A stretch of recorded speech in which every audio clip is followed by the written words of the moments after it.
están los jugadores, que es una pyme que por ahí está en Junín, y tengo todo el respeto por ellos y no quiero caer en eso, pero creo que también hay un conjunto de personas que definen la política, que son grandes popes de cada uno de su industria. Hablamos de acero, hablamos de aluminio, hablamos de textiles, hablamos de que son las caras que conocemos, que son los de la UIA. Con todo respeto les digo, o sea, los nombraron ustedes a las personas. Entonces no se vengan a quejar del estado que hoy tenemos, porque todos los tipos eran de ustedes, o todos los tipos de ustedes tenían beneplácito. Tampoco se habla del dinero que nosotros como consumidores transferimos a esos emprendimientos con el fin de que se desarrollen. No podemos tener una industria a perpetuidad. Creo que nos hemos gastado una bala de plata bastante importante. Fue 20 años los argentinos poniendo el esfuerzo, todos los argentinos poniendo el esfuerzo de pagar más para que esa industria crezca, y lo que hemos visto es que no creció. ¿Quieren ser Trump? El proteccionismo de Trump, hagámoslo ya. No vamos a reír tanto, va a ser tan fácil. O sea, va a ser bárbaro, va a ser el país más abierto comparado con lo que teníamos, el país más abierto del mundo. Hola amigos, ¿cómo están? Bienvenidos a una nueva entrevista aquí en Política Analizada. Mi nombre es Julián Galeano y hoy tenemos el placer de recibir por primera vez en nuestros estudios a Sebastián Herrera. Seba, un gusto, gracias por venir. Muchísimas gracias por la invitación, un gusto estar con todos ustedes. ¿Qué palabra te define mejor? ¿Empresario, emprendedor? Emprendedor. Comerciante, ahora empresario, pero sí, las tres cosas. Yo trabajé muchos años en corporaciones, en FedEx, en Clarín, en varios lugares. Y después, bueno, emprendí por mi cuenta, tuve una empresa de comercio vendiendo productos al mundo, y ahora tengo una plataforma que se llama Price2Be, que facilita a vendedores internacionales la venta de productos. Bien. Vamos por parte porque hay un montón en ese universo, así que vayamos profundizando porque me parece muy interesante. Primero, el universo FedEx. ¿Cuándo arrancaste ahí? Mirá, en FedEx arranqué en el 98, estuve hasta el 2018, o sea, fueron 20 años, un montón de tiempo. Estuvo bueno, pasé por aduanas, después de eso pasé por la parte de comercio electrónico, y ahí es que me metí en todo el tema de comercio electrónico. ¿En qué año te acordás ese pasaje? 2003 empecé comercio electrónico. Las primeras entrevistas de comercio electrónico, así, o las primeras charlas que tenía eran contando casos de éxito de argentinos que vendían al mundo. Era muy incipiente todo. ¿Qué había en 2003 exitoso en Argentina? Y mira, estaba Baja Cases. Baja Cases era una empresa que hacía fundas para celulares de cuero a todo el mundo, y vendían puerta a puerta. Era espectacular porque los tipos habían logrado vender vía Apple, vía Sony, vía BlackBerry, y lo mandábamos a todos lados. Y después había empresas como de cinturones de cuero, principalmente eso. Después tenías empresas grandes tipo American Express. ¿Qué otras podríamos tener? Empresas de cuero, Sadesa y todas esas. Pero en ese momento obviamente el comercio electrónico era muy incipiente, todavía no había mucho volumen de trabajo, y era más una apuesta, ¿no? Pero era una apuesta espectacular. ¿Pero era una apuesta donde veías un alto porcentaje de éxito, o en ese momento era...? Mirá, ayer tuvimos una reunión que presentaron los 25 años Marcos Porredón, que es una persona muy conocida en el ambiente, el que organiza los e-commerce day. Hablábamos de eso, de lo que era hace 25 años el ecosistema, ¿no? 20 años el ecosistema. Era muy gracioso porque yo trabajaba en FedEx y mi jefe me decía, cuando yo iba a ver empresas de comercio electrónico, me decía, ¿para qué los vas a ver? O sea, ¿por qué no vas a ver a Amex? ¿Por qué no vas a ver a Sadesa? ¿Era una pérdida de tiempo? Es que era una apuesta. Claro. Medio lo que él me decía es, ¿por qué no vas en 10 años? Porque hoy todavía no tienen volumen como para nosotros. Mientras que las otras empresas reales, claro, consolidadas, con miles de envíos por mes. Y obviamente preferían que fuera a ver eso, pero había había que construir un ecosistema, había que acompañar a toda esa gente en encontrar modelos de negocios. Había mucho soñador, había mucho emprendedor, y la idea de que empresas grandes como FedEx, Visa y tantas otras que se sumaron acompañaran, yo creo que les daba no solo un apoyo institucional, sino una visión de negocios, ¿no? Así que estuvo bastante bueno. Obviamente después para empresas como FedEx el comercio electrónico se transformó en todo, pero en el 2003-2004 no se veía tan claro como negocio. Sí se veía como futuro, pero no como negocio, ¿no? Bien. Vamos a hablar de todo un poco. Tenemos para hablar tema importaciones, exportaciones, ley anti-chain. Te voy a preguntar por dónde compras ropa. Pero quiero profundizar un poco sobre FedEx, porque siempre me gustan las comparativas de lo que es, por ejemplo, FedEx Argentina versus FedEx Brasil, FedEx en otros países. Háblanos un poco de eso. ¿Cómo es tener una empresa internacional como es FedEx en Argentina comparado con el resto del mercado? Mira, yo te puedo contar mi experiencia. FedEx, la verdad que es una empresa espectacular. Es una empresa con muy buenos valores. Es una empresa que tuvo siempre mucho apoyo a los empleados. Un ejemplo, tenías $1.500 al año en estudios y los podías usar lo que querías para estudiar. Cosa bastante, no importaba el dólar a cuánto estuviera, te lo daban. Más días de vacaciones, tenías, por ahí en el año 4 ya tenías una semana más en vez de esperar el año 5. O sea, tenía muchas cosas muy buenas para el empleado. Y eso obviamente también repercutía en la calidad que vos tenías, en la formación que vos tenías, el hecho de que una empresa ponga dinero en todo lo que tiene que ver con estudios, yo creo que es una cosa muy importante. Más allá de que por ahí muchas veces el estudio hace que la gente se forme y se vaya, pero no importa, o sea... Es una apuesta igual. Claro, el problema, como siempre dicen, es si se queda, ¿no? El que no estudia, que ese es el problema, pero... Era una empresa espectacular, a mí me formó mucho, una empresa clásica, digamos, una corporación clásica. En la Argentina, y esta es una opinión, ¿no? En la Argentina yo creo que tuvo los avatares o tuvo los problemas de estas últimas 2 décadas, digamos, de visión, desde el 2001, que es cuando cambia la política económica y pasamos a una visión más de proteccionismo, más centrada en promover la industria y en varias cosas. Y FedEx lo que tuvo fue un crecimiento menor de lo que tuvo en la región. El otro día lo hablaba con alguien con respecto al proteccionismo, ¿no? Y cómo impacta la generación de empleos. Muchas veces se habla de está bueno el empleo que se genera con el proteccionismo, pero nunca se habla de los puestos que se pierde con el proteccionismo. Por ejemplo. Y mira, yo entré en 1998 a FedEx y me fui en el 2018.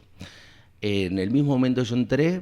era un momento de expansión, en los 90 fueron muy importantes para muchas empresas norteamericanas, crecieron mucho en la región y estaba, para que te des una comparativa, como me decías, con el resto de los países. Cuando yo entré, Brasil tendría 400 empleados, Argentina tenía 220 y 3 facilities, tenía Ezeiza, o sea, lugares de trabajo, Ezeiza, la oficina del centro y un nuevo centro que había en Lugano muy grande.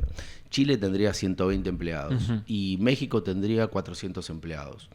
Cuando yo me fui en el 2018, recordemos que eran épocas donde se decía, todos esos años se dijo, si se exporta un argentino paga más la comida, se encarece la mesa de los argentinos y si se importa un argentino pierde el trabajo, con lo que el comercio exterior se volvió bastante esquivo para poder trabajar.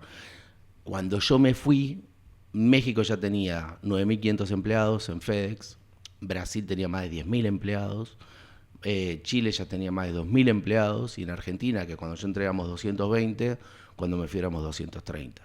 ¿En serio? Te lo juro. Me estás jodiendo. Lo tuiteé el otro día, esto como decías, tweet, sí. Porque ese es un tema del impacto que genera cuando vos generas precios artificiales en productos que son más caros que la media internacional. Para lograr eso vos tenés que proteger, para proteger tenés que frenar el comercio internacional.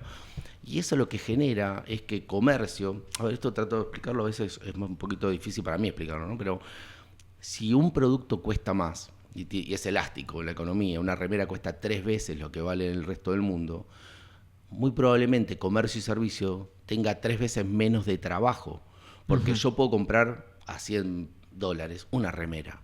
Ahora, si la remera cuesta $30, muy probablemente, no sé si compraré 3, pero seguro compro 2, o por ahí compraré 3, porque es más fácil para mí acceder a esos bienes. Si yo tengo 3 remeras vendidas, muy probablemente tenga 3 camionetas de logística que van a entregar esos paquetes. Y tenga en un comercio, si no es por online, poner que sea físico, tenga más personas atendiendo en el comercio. Es un drama el tema de cuando la industria no logra hacer bienes de calidad y precio internacional, pagando impuestos y generando empleo, porque termina generando menos empleo en comercio y menos empleo en servicio. Y eso es algo que nunca se conversa, porque hay como una especie de valoración de que el trabajo industrial siempre es mejor que cualquier otro trabajo. Y yo no creo en eso, porque mucho del trabajo industrial es muy bueno, pero también mucho del trabajo industrial es muy precarizado. Cuando vos ves industria textil, en confecciones, están en 45, 50% o más de trabajo en negro. Mientras que una empresa, como hablábamos recién, como FedEx o como corporaciones, estás en blanco, tenés ART, tenés jubilación, tenés un montón de beneficios que el que está en negro no los tiene. Ahora, cuando vos analizás la política y la valoración que hace muchas veces la política y la sociedad del tema industrial, te vas a encontrar que casi todas las acciones están tendientes a generar empleo en industria, que es muy poco el empleo en la industria argentina, pues no supera el 10% del empleo real, ¿no? No hablamos de la industria más el comercio, no, industria solo. Y no se habla de todos los puestos que servicios pierde o que comercio pierde por ese tipo de acciones que limitan el comercio entre personas y aparte encarece cuánto pagan los argentinos, o cuánto paga una persona que está en un país protegido, ¿no? Así que ese es un poco el tema. Pero por eso te digo, a nosotros me acordaba eso el otro día, cuando me fui, era prácticamente la misma gente, la misma cantidad de locaciones. La misma estructura. Mientras que en los otros países había explotado por 10, por 20, ¿me entendés? Yo me acuerdo yo trabajé, cuando trabajaba en FedEx, me tocaba colaborar con la operación de México de Mercado Libre. Y después hicimos la operación de Mercado Libre con FedEx en Brasil. Y claro, yo iba a ver a mis compañeros, te voy a viajar, porque teníamos reuniones allá. Ibas en marzo, ibas en diciembre y la misma persona que te había recibido, que era gerente, ya estaba como director. Claro. El que era supervisor ya estaba como gerente. Ese dinamismo que pasa en las empresas grandes cuando la economía crece y cuando una actividad camina. Así que nada, esa es un poco la experiencia, ¿no? Bien, metiste el tema ropa, así que aprovechemos no tengo para... ningún problema, tema favorito mío. Introduciste el tema de ropa, así que aprovechemos para hablar de la tendencia del momento, que son las compras por vía Shein y todas las plataformas que existen hoy en día. Se está circulando mucho la posibilidad de incentivar y de crear una ley anti-Shein. ¿Qué pensás al respecto de eso? A ver, lo vi el otro día. Nuevamente, la pregunta es, ¿una ley anti-Shein para qué? O sea, volvemos a lo que hablábamos. Ellos te van a decir para cuidar la industria nacional. Buenísimo. ¿Para qué? ¿Para seguir pagando 3 veces lo que pagábamos el precio mundial? ¿A perpetuidad? Para que vos vayas y pases por Constitución y veas un montón de gente mal vestida y pobre y después ves que esos mismos empresarios que si abrís se funden, tienen autos importados. La pregunta es ¿para qué? O sea, a mí me encanta proteger y desarrollar, porque volvemos a esto del comercio electrónico del inicio, ¿no? O sea, está buenísimo poner recursos para que algo se desarrolle, pero también es honesto preguntarse si se desarrolló o no, porque ¿para qué uno pone recursos si todos pagamos 3 veces lo que valen las cosas del mundo? Para que en 5, 6, 7 años esa industria, que recibió de todos nosotros un subsidio, pueda lograr hacer bienes de calidad, precio internacional, generando empleo y pagando impuestos. Cuando vos no lográs eso y el subsidio se transforma a perpetuidad en algo que todos debemos suplementar a un lugar, a un conjunto de personas, se vuelve injusto. Principalmente porque la frase que te van a decir muchos de ellos, y hay programas hoy en día muy conocidos como la Fábrica Podcast y todo eso, es: yo tengo el sueño de ser industrial, argentino y vivir acá. Y está buenísimo, pero tu sueño, cuando no alcanza la competitividad que necesitamos, lo terminamos pagando todos. Ahora, yo gano un dinero, yo no tengo una protección, porque yo trabajo en servicios, no tengo una protección, y yo todos los meses arranca el mes y tengo que pagar 3 veces más la ropa, el calzado, electrónica y computación de Tierra del Fuego, línea blanca, muebles, juguetes. Entonces, ¿cuántos sueños míos yo dejo de soñar para acompañar los sueños de un montón de industriales que durante 20 y pico años no alcanzaron competitividad? Y eso nunca lo vemos. Esto que yo te decía, ¿cuántos puestos de trabajo en la industria se pierden cuando tenés proteccionismo? Nunca se habla de los puestos que se perdieron o de los que no existieron. Porque no es medible. Sí. Es porque, aparte porque no era parte de la tendencia del momento. Tampoco se habla del dinero que nosotros como consumidores transferimos a esos emprendimientos con el fin de que se desarrollen. Si vos tenés 20, 22, 25, 24 años protección y apenas abrís un poco, lo único que te contestan es que nos fundimos, algo falló.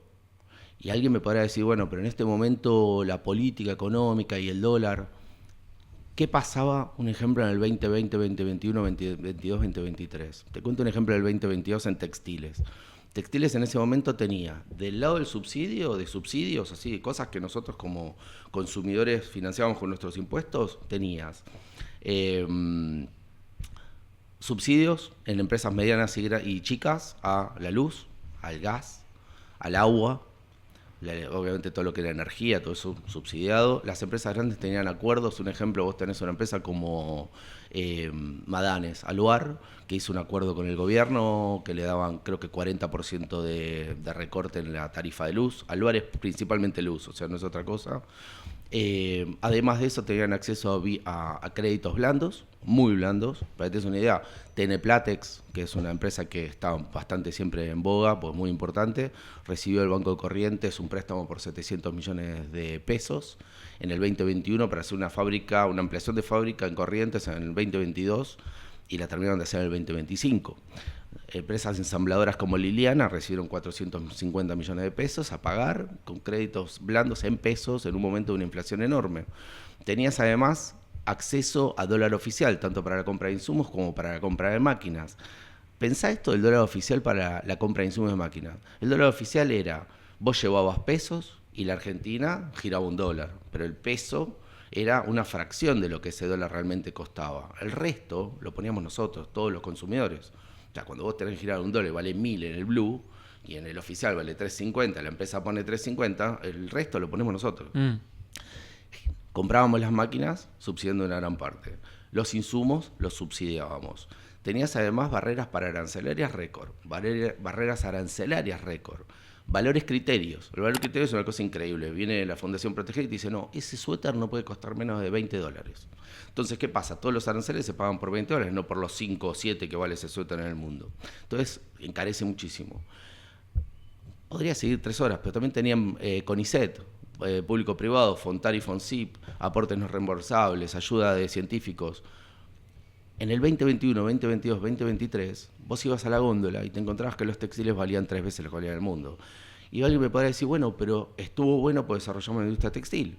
En el 2022, Confecciones Textiles en todo el país exportó $37 millones. A ver si entienden. Entras a la página de Fundar y tenés 250 empresas, una cadena enorme. Confección, hacer algo que a la gente le interese, no hablo de mandar fibras, no hablo de mandar algodón, no hablo de mandar cosas. Confección exportó todo ese grupo, $37 millones. Y cuando vos ves confección, te encontrás que casi el 20% se explica por medias. Un área que siempre somos competitivos, no sé por qué, pues no conozco el tema puntualmente, pero siempre somos competitivos y fue el 20% de las exportaciones. Entonces, volvemos a lo que te digo. Si del lado de los impuestos subsidiamos todas esas cosas, pues las ponemos nosotros. Y desde el lado de la góndola, el mismo que subsidio tiene que ir y pagar 3 veces lo que valen las cosas en el mundo, contame dónde está el negocio. Yo quiero que la industria textil no exista, para nada. Yo lo que sí quiero es que tengamos una conversación racional, porque si las cosas valen 3 veces lo que vale en el mundo, yo tengo menos empleo. Yo soy más pobre porque compro y mi plata se va. Mis sueños desaparecen, el de comprarme una casa, el de comprarme un auto, cosas porque se me está yendo en apoyar a los sueños de otros. Lo que te puede decir desde el mundo textil es, bueno, tengamos una conversación racional.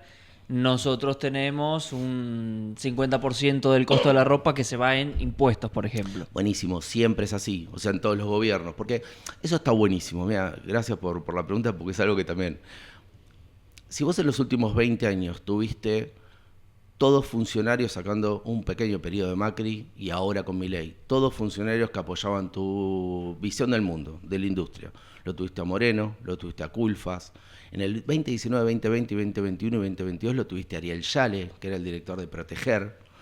Lo tuviste a De Mendiguren, que venía de hacer empresas textiles. Podría seguir con la lista de todos los ministros de Economía, todos los secretarios de Comercio y todos los ministros de Producción de los últimos 25 años fueron nombrados por ellos. ¿Por qué no le pediste a ellos la competitividad que necesitabas? Porque nunca te escuchamos decir nada mientras que te protegieron. Digo, ¿por qué lo pedís ahora? ¿Por qué no le fuiste a pedir a Ariel Yale que te ponga competitividad? ¿Sabes lo que pasó? Todo esto que te acabo de nombrar de subsidios y precios 3 veces lo que valían las cosas y valores, criterio y protección y todo, fue en la época de Ariel Yale. Entonces, si ponemos un genio de Fundación Proteger, lo que espero es que, bien, llegó el señor que sabe de textiles al Estado para hacer que el Estado, junto con los privados, funcione. Lo único que logró fue subir los precios de los productos, porque se puso a proteger a la gente que lo empleaba hasta hace 10 minutos. Perdón, pero las estadísticas están. Sí. En vez de exportar, exportamos 37 millones. ¿Por qué? Porque también te va a decir, el clúster es conocido en el mundo. Y yo te digo, pues si sos conocido en el mundo y valorado en el mundo, ¿por qué exportaste 37 millones? Nuevamente, no les quiero caer a ellos, porque yo creo que acá hay 2 tipos de grupos de personas. están los jugadores, que es una pyme que por ahí está en Junín, y tengo todo el respeto por ellos y no quiero caer en eso, pero creo que también hay un conjunto de personas que definen la política, que son grandes popes de cada uno de su industria. Hablamos de acero, hablamos de aluminio, hablamos de textiles, hablamos de que son las caras que conocemos, que son los de la UIA, que con todo respeto les digo, o sea, los nombraron ustedes a las personas. Entonces no se vengan a quejar del Estado que hoy tenemos, porque todos los tipos eran de ustedes, o todos los tipos los nombraron ustedes, o todos los tipos de ustedes tenían beneplácito.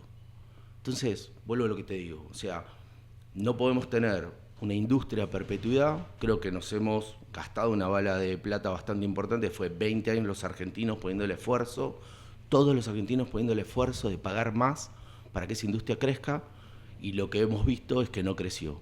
Y esto es, digamos, algo reconocido por ellos mismos. Yo otro día veía a Fernández de Cejera, que es un dirigente textil y importante, que él decía, sí, es verdad, no tuvimos la visión, pero bueno, sigan protegiéndonos. Hagamos una cosa, yo no tengo problema como persona y como consumidor, yo no me pongo en lugar, porque yo no soy ni un policy maker, ni tengo un rol destacado en la sociedad, pero digo, como consumidor, yo no tengo problema volver a conversarlo, pero contame por qué falló. Porque si no hacemos un análisis de por qué falló, cómo no hacemos para que vuelva a fallar, yo lo que siento es que el modelo de negocios es que vos a perpetuidad pagues más. Y esto es una apelación emocional a la industria es importante. ¿Pero por qué? ¿Por qué es importante? Bueno, nada es importante. Pues yo te pregunto, lo pongo en contexto, yo te pregunto, ¿querés trabajar en un taller textil? Bueno, ni hablar de los que están en negro, ¿o preferís trabajar de programador en Mercado Libre? Vos me dirás, bueno, pues son distintas calidades de empleabilidad. Buenísimo. Pero si yo le pregunto a la gente, o si puede entrar a Mercado Libre en el área de, no sé, de despachos, va a decir, prefiero entrar a Mercado Libre, porque lo ve como algo aspiracional. Entonces, volvamos a poner el lugar que tiene todo proceso productivo, todo proceso de generación de empleo, todo proceso de generación de capacidad está bueno en la medida que alcance las capacidades. Bien. Si no, tenemos que analizarlo. Hay dos argumentos que también te pueden decir desde el mundo textil y el mundo sindical textil, es que la importación descontrolada fomenta, por ejemplo, la contaminación en países como Bangladesh o la explotación en países así también donde se ve y está documentado el trabajo infantil, por ejemplo. Buenísimo. Si tenemos 50% de trabajo en negro, no me hables de explotación en otros lados, porque yo no vi a nadie hacer una campaña de ir a buscar los talleres clandestinos, ni sindicatos yendo a buscar talleres clandestinos, ni textiles denunciando. Y por otro lado, si vos sos de la cadena textil, ¿qué más decir? Que ese 50% de talleres, ¿quién los contrata? Porque es bastante cínico. Digo, tenés 50% de confección en negro. ¿Quién lo contrata? ¿Lo contrata alguien que no sabes quién es? No me vengas a hablar de Bangladesh. Cuando en Flores tenés esta situación, cuando tenés esta misma situación en el conurbano. Y alguno me dirá, bueno, pero nos hacemos los tontos porque es empleo. Y yo te digo, bueno, si te haces el tonto con ellos, hacete el tonto con Bangladesh.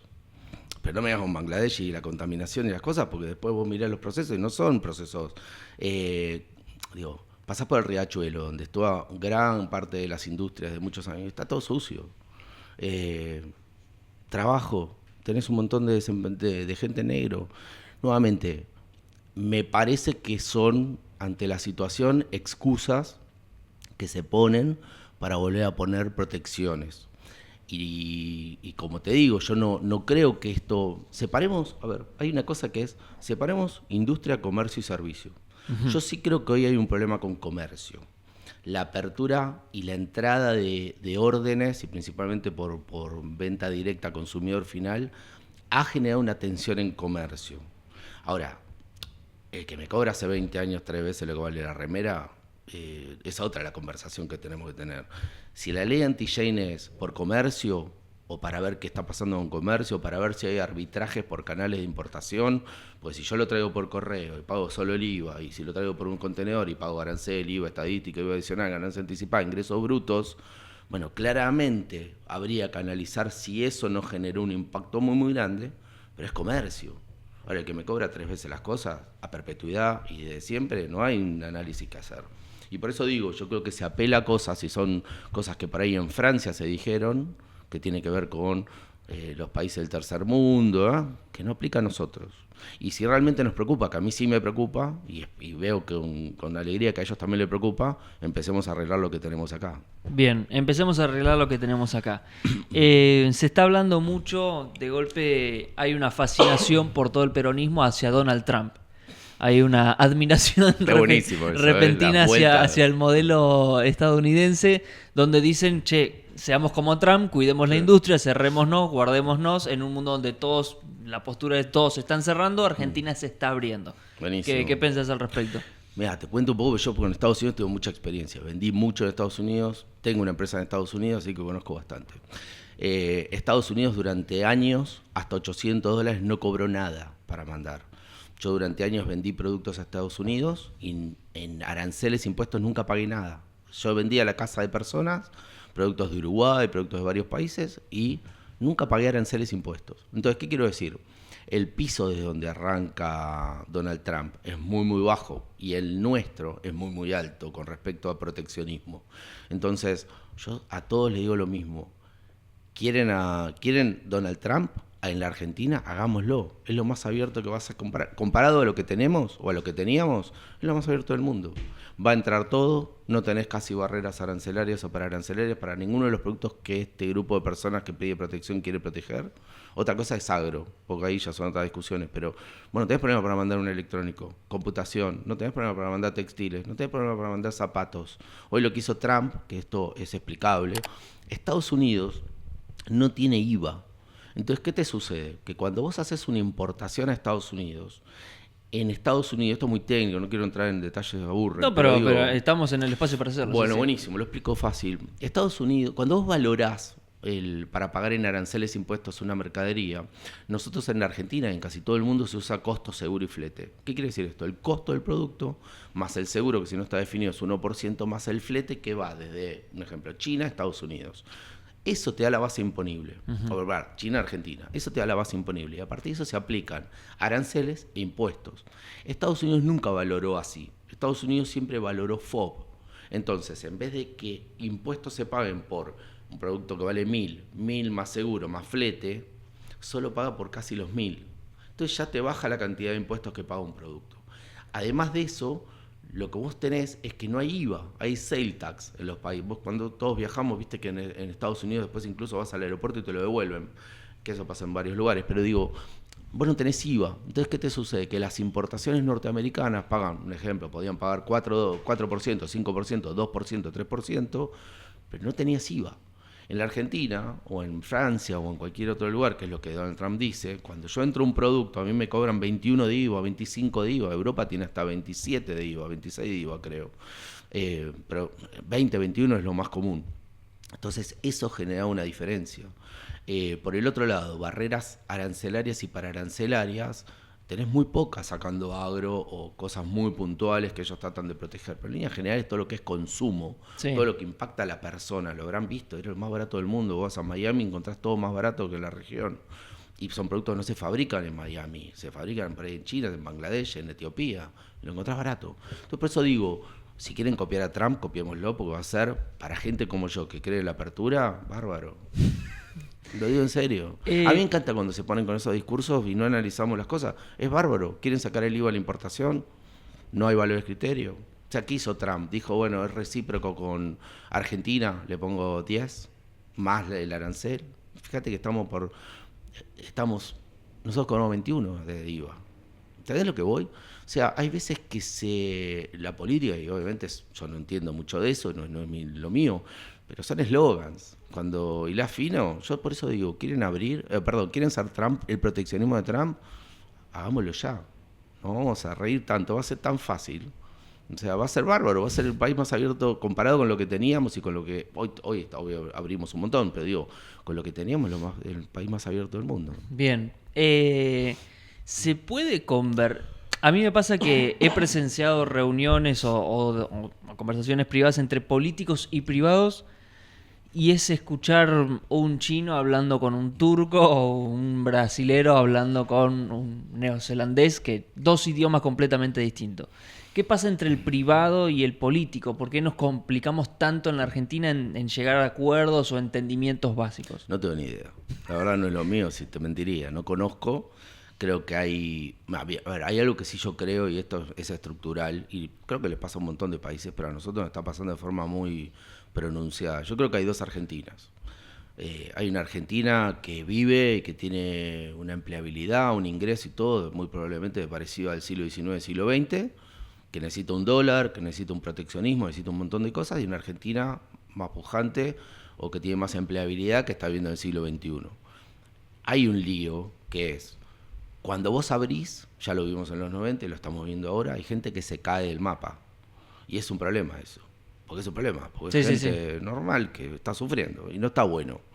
Porque aparte muchas veces sufre por cosas estructurales, que hayas tenido una mala educación o que en vez de estudiarte inglés o darte inglés en un colegio público te hayan dado, no sé, sobre cualquier temática que no tenía empleabilidad, es una desgracia. Los colegios técnicos que hoy no proliferen es una desgracia. Podemos tener gente sin oficios también para poder emplearse en industrias como lo que está pasando en Neuquén. Claro. Entonces, lo que digo es siempre respeto a la gente que sufre en los momentos que sufre, ¿no? Pero lo que voy es, tenemos dos Argentinas que se tienen que encontrar, que es una Argentina que por un lado necesita un dólar alto, necesita proteccionismo, necesita una estructura un poquito más feudal, esto de grandes popes de la industria que te cobran caro adentro, pero como está protegido, la cosa gira, el dinero medio queda adentro. ¿Y por qué digo que es difícil ese modelo? Porque ya lo vimos, que primero la gente está empleada pero es pobre. En el 2021, 2022, 2023 lo que más escuchabas es no llegó a fin de mes. Y por el otro lado te sucede algo, que es que la gente con más empleabilidad y con más recursos, que es la clase media alta, se termina yendo. Y quieras o no, son las personas que más chances tienen de insertar a la Argentina del siglo XXI por formación, por empleabilidad. No hablemos de desigualdad, pues es necesario, pero digo, quieras o no, perdés esos recursos y te quedas en el siglo XX en serio. Por el otro lado, también te pasa lo otro, que es que cuando vos acelerás una reforma muy, muy rápido, te termina pasando esto, que hay un montón de gente que empieza a vivir muy bien, con ingresos en dólares buenos, que le permite comprarse una casa, que le permite comprarse un auto, dejan de irse, que es el gran problema cuando tenés con el otro, pero hay un montón de gente que empieza a caerse, que hoy por ahí lo vemos menos por el tema de las aplicaciones, que te permiten salir a ganarte el mango de alguna manera, cosa que en los 90 no pasaba. Si en los 90 no te empleaba alguien, no tenías a dónde ir. Pero tenés esa Argentina que tiene que reconciliarse, y por eso digo, necesitamos charlas honestas. Y honestas es... ¿te duele que sufra alguien? Charlemos honestamente, porque el sufrimiento yo creo que pasa porque estamos charlando de cosas que no son honestas, ¿entendés? Bien. Ese es mi punto. Perfecto. Nuevamente, no soy de la política. No, pero como... hablas como un sector de la sociedad que genera laburo, que genera inversión y que obviamente tenés una postura y tu propia Tengo una postura política no partidaria. Sí, lo que tengo es una visión donde me parece que hay un montón de discusiones que se agotaron y hay un modelo que fracasó. Y eso...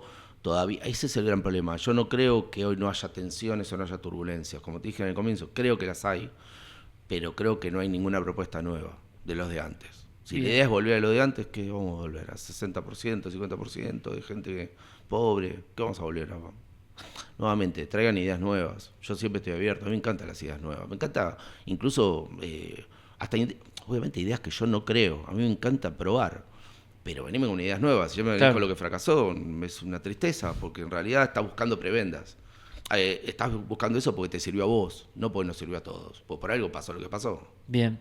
Háblame sobre Price2Be. ¿Cuándo comenzó el proyecto? ¿Por qué lo comenzaste? ¿Cómo fueron esos primeros pasos? El proyecto comenzó hace muchos años, mientras que trabajaba en relación de dependencia, así que hacía doble turno. ¿En FedEx o...? Cuando trabajaba en FedEx, hacía doble turno de mi empresa y tenía mi trabajo en FedEx.